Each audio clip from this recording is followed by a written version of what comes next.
What's up, everyone? This is Brandon Rush. Thank you for joining us for another episode of The Agent Investor. The goal of The Agent Investor is to have conversations with other professionals in the real estate industry about commercial, multifamily, and other investment asset classes to allow you guys to make more informed decisions in your investments.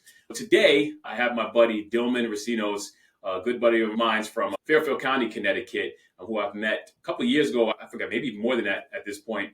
So thank you for joining us, Dilman. How are you? I'm good. Thanks, Brandon. How are you? Good. I'm good. Thanks. Dilman actually is involved in real estate in terms of shopping centers. I'll stop right there and I'll let Dilman jump in. So Dilman, tell us a little bit about yourself, how you involved in real estate, what you do. Sure, absolutely. First off, thanks for having me on. I'm a property manager for Regency Centers. Regency Centers is a publicly traded company. A REIT is what they call a real estate investment trust based out of Jacksonville, Florida. And I work in the Westport office in Connecticut where I help the team manage shopping centers, grocery anchored shopping centers to be specific, in Massachusetts, Connecticut, New York City, and Long Island. I've been there May of 2019, and I started off as a property administrator and then eventually got promoted to property manager, where I have just a great team, wealth of knowledge, experienced individuals. The culture is amazing, so I can't complain about the place, and I wouldn't have the opportunity if it wasn't for them. So very blessed and very grateful, and yeah. Nice. Remind me again, what type of shopping centers, like what is usually the mix of tenants in your shopping centers typically? Yeah, so grocery anchored is our bread and butter. It includes your Whole Foods, your Trader Joe's, Stop and Shops of the world. Essentially, it's, if you think about it, like an open air center where it's like lots of parking lot. Maybe you'll see a pad site, Starbucks drive-through, or a Chase or Bank of America pad. And then we just have our big boxes, which is your supermarket, with a junior box, which is, maybe it's a Home Goods or a TJ Maxx of those sorts. And then you have your rest of your small shops, which is mom and pop maybe, or it's like a Chipotle and other types of services and restaurants. So that's mainly what we focus on. It's class A to B properties. And then really it goes into of like the demographics, geographical location. What we have what's called the trade area, where it's like, we look at the levels of the income, the household income, population growth, income growth, and proximity to, major highways, very populated, dense areas. And since the pandemic, really, we're in growth mode, which is very exciting. There's a lot of opportunity for us. Nice. And question, I'm jumping ahead, but just while we're on what you're saying, so does your company specifically manage properties, or do they also develop these shopping centers as well? Both own, develop, redevelop. We'll do ground up developments. We'll buy the land and then either partner or do it ourselves, get commitment from an anchor first, and then we'll build it up. Or we just buy properties where there's a value add opportunity. We'll take an old mall, for example, or an old shopping center where there's nothing there. It's pretty much very distressed, and we'll buy it, redevelop it, get interest, and then, own it ourselves for very long term. Our investment outlook is long term, and that's what we generally want to focus on. Very nice. Oh, good. All right, cool. Thank you. We'll jump into it. How did you get into property management? Just how did you get into it? I just stumbled upon it. I was previously out of college. I worked at a real estate data analytics firm, Reese Inc., it was acquired by Moody's Analytics. Essentially, it's just like a smaller CoStar or LoopNet, right? Where I would collect information from developers, landowners, brokers, cold call them up, get information. Then I saw this opportunity come up in Westport, close to my hometown, and I realized, you know what, I want to work for an owner and developer that owns these type of assets. So I figured, let me just prepare, get my resume updated, work hard, make some connections, and ended up being a property administrator for the first 2 years of there. And then since then, I just slowly got responsibility, started managing properties, started taking on projects, and eventually got promoted to where I am now as a property manager. Nice. Very nice. Congrats. Yes. In terms of your day-to-day, what does your day-to-day look like in your role? Every day is different. That's one thing I've learned is every day is different. I don't have a set schedule. I'm in the office certain days, I'm on the road, or I'm working from home. Generally what it is, I'll start just checking my email, seeing what's going on, and then I'll reach out maybe to my facilities operations manager. So a little bit just about my role is it's a property manager role, but it's more of an asset manager role. We have essentially vendors, a big team that we pay to manage our properties, that they're on site. They have the staff, they have the subcontractors, which is like our landscapers, porters, and Everything that requires maintenance, they handle it. So I'm just a phone call away from, hey, this is going on at the property, or this broke down, just letting you know we're on the way to fix it up. Service call has been placed. And I'm just like, okay, great. Thank you for letting me know. I'll follow up with them, make sure that things are in order. And then when I have time, maybe call up some tenants to see how they're doing, meet them at their spot if there's some construction stuff going on, and pretty much help them in any way I can. So it's a lot of tenant communication, managing individuals, and also just seeing what's going on in the market, talking to my coworkers, talking to my leasing agent who's in house, and seeing, hey, we have this space that's vacant here. What do you think? Are you getting interest from it? So there's just generally everyone. I'm involved and surrounded around incredible individuals. So it's great. There's open door policies. My office is always open, or I'm out in the field with someone else, and it's just different. So, and I enjoy it very much. Got it. Oh, nice gig. Nice. Let me see.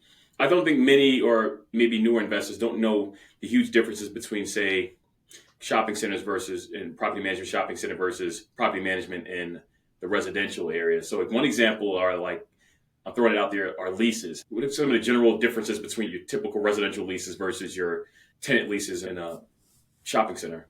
Huge difference. Mm. Each lease is different, and it depends on the jurisdiction. So by being different, these leases are probably like 50, minimum 50 pages to 150 pages. It just depends on who's the tenant. Is it a national credit tenant, your Old Navies of the world, or your grocers, right? Or is it mom and pop? Maybe it's their first location that they're opening up. So they're complicated and they're very different. Each timeline is different. Once the lease is signed, they have a certain amount of days. Usually it's 10 days if it's let's say a tenant friendly state, or if it's a landlord friendly state, it's usually, sorry, landlord friendly is usually shorter time. But if it's a tenant friendly state, then it's longer periods. Our job is to just pretty much help the tenant throughout the process so they can get their plan submitted, reviewed, approved, and then we go out there and do our own tenant work where I'm getting the bids for, we need to get the space in white box condition ready for the tenant to come in there with their own GC so they can do their tenant fixtures and build out. That will generally take about 6 to 9 months or more, again, depending on the jurisdiction. Massachusetts is more quicker, friendly. Long Island, with what experiences, it can take 2 years just from lease execution to tenant opening. So it's very different just based on who you're dealing with. Also, I guess the education or credit worthiness of the tenants. Have they done this before? Are they new? Are they experienced? So there's more sophisticated tenants and operators that have been this before, and there's also others that are it's the first time. So it's really kind of like, all right, what am I going to run into now? It's different than residential. It's complex in terms of just restrictions. Everything's negotiable.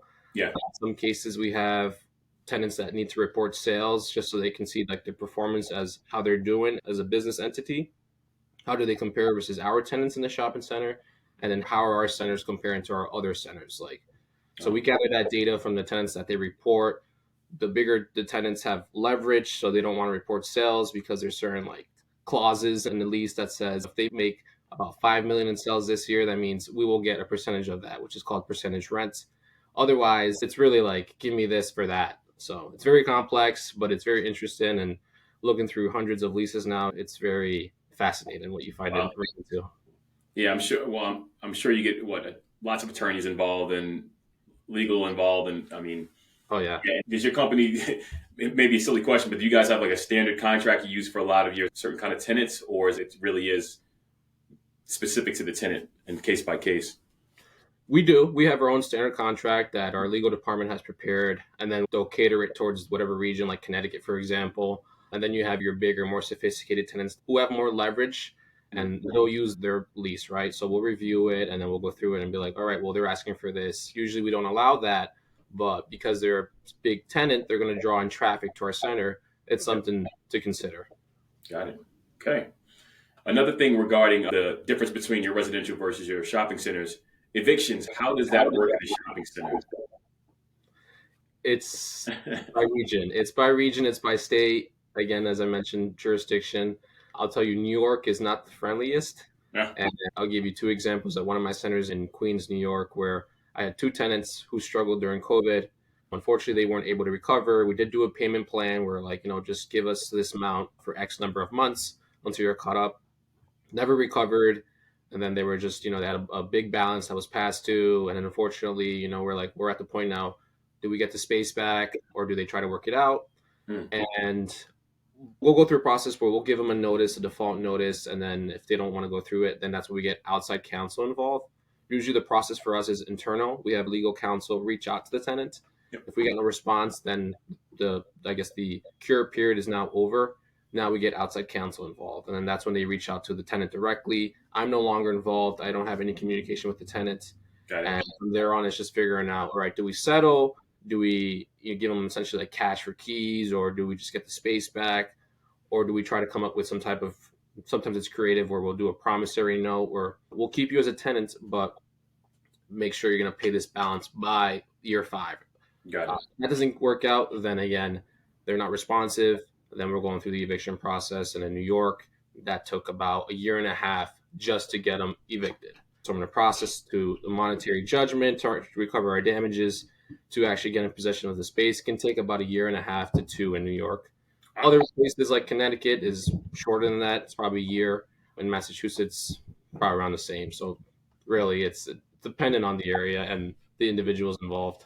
Got it. That's still pretty significant. So I see the reasoning why you'd have to make sure you vet your tenants out and go do your due diligence up front to make sure they're going to perform as they say they would. Absolutely. And question, when it's all said and done, does like the marshal show up like they do with the residential and serve a notice or anything they do? Wow. They do. Yeah, they'll show up, right? They'll leave all the whatever fixtures or furniture or equipment right outside. And if no one comes and picks it up, then I guess they go donate it or get rid of it or liquidate it. Wow. Yeah. Interesting. Okay. Yeah, And similar kind of go. What's that? That part is similar to residential. Nothing's changed there. Got it. One additional question. What do you find most interesting about working in the space that you work in? Maybe not necessarily as a property manager, but just the retail / shopping center space. Many things really, but I would say it's the tenants. It's you're dealing with businesses, right? Of course, they're individuals. There's people behind these businesses, but dealing with businesses and it's less. It's not like it's a 100-unit building or 50 tenants. Yeah. It's probably about 10 tenants that you're dealing with in one center. So it's easier to manage. Again, there's different layers of who you're speaking to, but what I like about it is just if they're a big company, you kind of know the story behind it. How are they performing at your location? How are they performing as a public company if they're a public listed company? And then just where are they headed? What risks? What's going on in the market currently? Do we have to be on the lookout for this tenant? Do we have to think about long term? What's the kind of the merchandising we want to have at the center? Because at the end of the day, what we focus on is the quality of our properties. How do they look? Are they presentable? Is it bringing success to our tenants? So I really enjoy looking at a high level of the strategic moves and the strategic planning with the tenant merchandise and then who we're going to put in there so that it can create some type of synergy with the rest of the other tenants and that the customer goes, for example, they go to their Whole Foods, grab their groceries while they're charging their electric car right at the EV charging stations, while also going to go get their nails done afterwards and then picking something up at the convenience store, right? So it's just very kind of interesting to see the dynamics of how these centers work. That's one aspect of it, really. And then the second thing is just the sophistication behind it. Working for a public company, there's eyeballs on you, and you want to make sure that everything is being covered and you have an explanation why things happened. Another thing is just my capital projects that I'm doing this year. I realized once I walked it with my GC and my vendors, okay, so I budgeted this amount. I realized that this amount isn't really worthy or necessary this time. So what can I scale back and focus on enhancing the property in a different way? It's just thinking about what is the best return on investment with this money that I'm going to spend right now. So that's kind of another piece that I really enjoy about being in this space. And really, it's just the people. It's the people, the connections you make throughout the process, and that's really enjoyable. Got it. Good stuff. A couple more questions for you. So this one is off script. Regarding COVID, and I'm sure you've talked about it with many people, regarding the effects of COVID and these shopping centers, what do you see as the long-term, or if there will be any long-term effect on shopping centers and maybe retail plazas? What are you seeing or thinking or anticipating? And what do you mean in regards to COVID? How everyone went home temporarily, and then I guess maybe a lot of these shopping centers didn't get utilized. A lot of these businesses went out of business. Has it changed the dynamics of your business in terms of tenants that you're seeing, or things are still status quo and the same since things have kind of come back to normal? We actually performed pretty good during COVID and after COVID. Companies in a much better position now, just financially. There's more stability, there's capital out there, and our tenants really excelled. Again, that's why we focus on grocery anchored, because at the time during pandemics or certain things, people need their food, people need their groceries. So no matter what, whether they go pick it up in store, have it delivered, these are essential services that you need. So it's different from shopping malls, right? Enclosed malls where it's kind of like no one goes and really enjoy shops anymore. This is more of what's the environment and the energy like? Do we have certain outdoor seating area, or we call it place making, right? Is there like a garden where people can go get their food and sit outside, maybe read a book on a nice day? So it's just about kind of creating that environment and making sure that our tenants have these essential services, spend as much time as possible on the property. And that's what makes a key difference to us and why we stand out as a company. But it really comes down to just how can we help our tenants out. We have this thing where it's called tenant mentorship, or maybe if they are struggling, we can kind of help them with that with our marketing department or with our in-house kind of like just other departments that can really give out really valuable information Yep. and kind of help them through that. But we did well, we're doing well, we're growing. As I mentioned before, we're looking to do more ground up developments, so there's definitely more opportunity to continue the development pipeline. Dilman, so thank you so much for that. Regarding projects, so you mentioned some of the projects you're working on. So talk a little bit more on some of the projects, maybe some of the big capital projects that you're working on at the moment or in the near future. Yeah, so it kind of around springtime, I'll walk the property with our contractor that we have a good relationship with and just talk about long term, what's the best way to spend our money here. For example, recently I completed a painting project in one of my properties in Norwalk where the paint was outdated, the facade needed some work, power washing wouldn't make a difference. So, all right, well, I got the budget, at the end of each year, essentially we put budgets together and then we'll have X amount of dollars we'll spend. And then from there on, it's like what properties you want to pick to enhance. And just a painting project will do enough to a property. It'll bring life to it. Tenants are happy. Once it's completed, they'll realize, oh, wow, like, thank you for doing this. It just brings more life to us. But again, it depends on what's my best use of it. So painting will usually be that. Parking lot repairs, such as mill and pave, certain areas that throughout time, the asphalt will become depressed or there's potholes coming up. So that's more of like, all right, well, this tends to happen a lot more frequently. Let's plan to fix this and spend the X amount of dollars there. So that painting project in Norwalk was a big difference there. Another one that I'm doing is a loading dock repair in New York at one of our properties. Loading docks are very sensitive areas. There's a lot of electrical equipment there. Got to be careful. They have these big trucks backing into them, banging against the wall and causing damage. So now it's time to fix it up. So last month I walked with our electrician and our GC and was just going through the process of let's move this piece of equipment back here or put it up here just because it's safe and out of the way. That's an example where I probably budget about 70,000 for it like that. So now I'm in the process of getting bids and seeing when it comes back, what price or what type of work I want to do. And then if there's money left over, since we have X amount budget, I need to spend it no matter what. Either I can do something else elsewhere, or I can give it to one of my coworkers, my colleagues that may need it. We're pretty, it's pretty fun. We have a good culture where we're selfish in a way with what we do with our money. So if I have money left over and then someone else needs it, we'll be generous to give it to them. But we're also like, hey, you gave me money last year, so now it's time that you give me some. So it becomes it's pretty competitive and fun. There's no malintention behind that, but it's just interesting to see what projects need to be done. So it's like that loading dock that I have going on this year. I have a fence project again in Norwalk that's going to get repaired, like a 100-yard fence essentially that needs to come out. Little things like that just enhance the property, make it look a little bit better. And really, it just depends. We base it off like 5-year plans. Like if we haven't done anything in the last 3 to 5 years, now it's time to do a project at this center. That's just the way it works. Once you get money budgeted, spend it, use it. Absolutely. Question I have is regarding, what is it called? The tenant's responsibilities versus the property manager's responsibilities. I know it ranges probably based on leases and terms, but generally what is a tenant generally responsible for in terms of grounds, buildings, and facility, and what is your company typically responsible for? Usually we're responsible for the exterior of the building, the roof, just essentially just the building itself, parking lot, common areas, right? Tenant would be responsible for maintenance of their HVAC system. Even though that's a landlord, we own it, we'll put it in there, or the tenant will put it in there. It becomes a fixture of the building. So that becomes our equipment. The tenant has to maintain it, but we own it. Then the tenant is responsible for everything that happens within their space. If there's a roof leak and you can see it come down, now that's on us because it's something from the roof. So the roof is on me. Get my roofer out there, check if there's any holes or any punctures there, get that repaired, tenant satisfied. Or if it's something that's within the space, maybe it's equipment failure, right? That's on them. Thermostat's not working, that's tenant responsibility. So Got it. it's defined and clear in the lease, but again, it's specific to the tenant. Got it. Oh, good stuff. All right.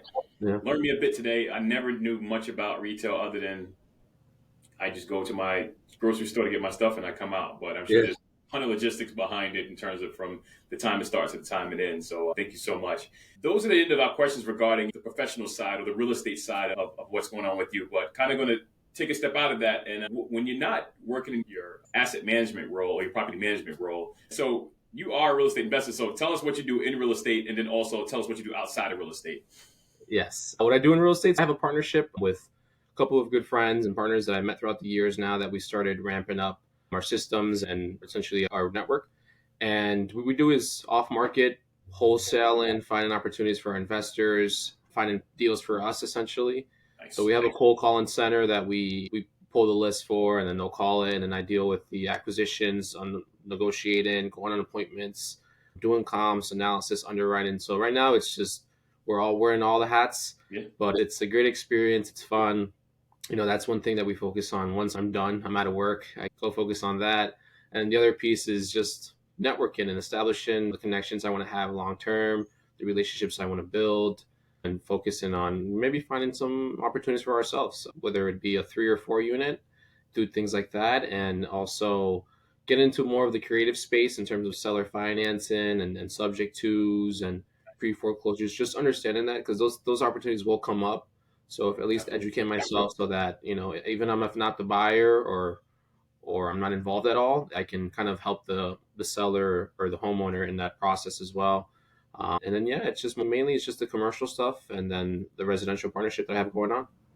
Got it. Very nice. Do you play soccer? I used to, yes. Oh, you used to? Okay. I thought I saw pictures and I'm like, all right.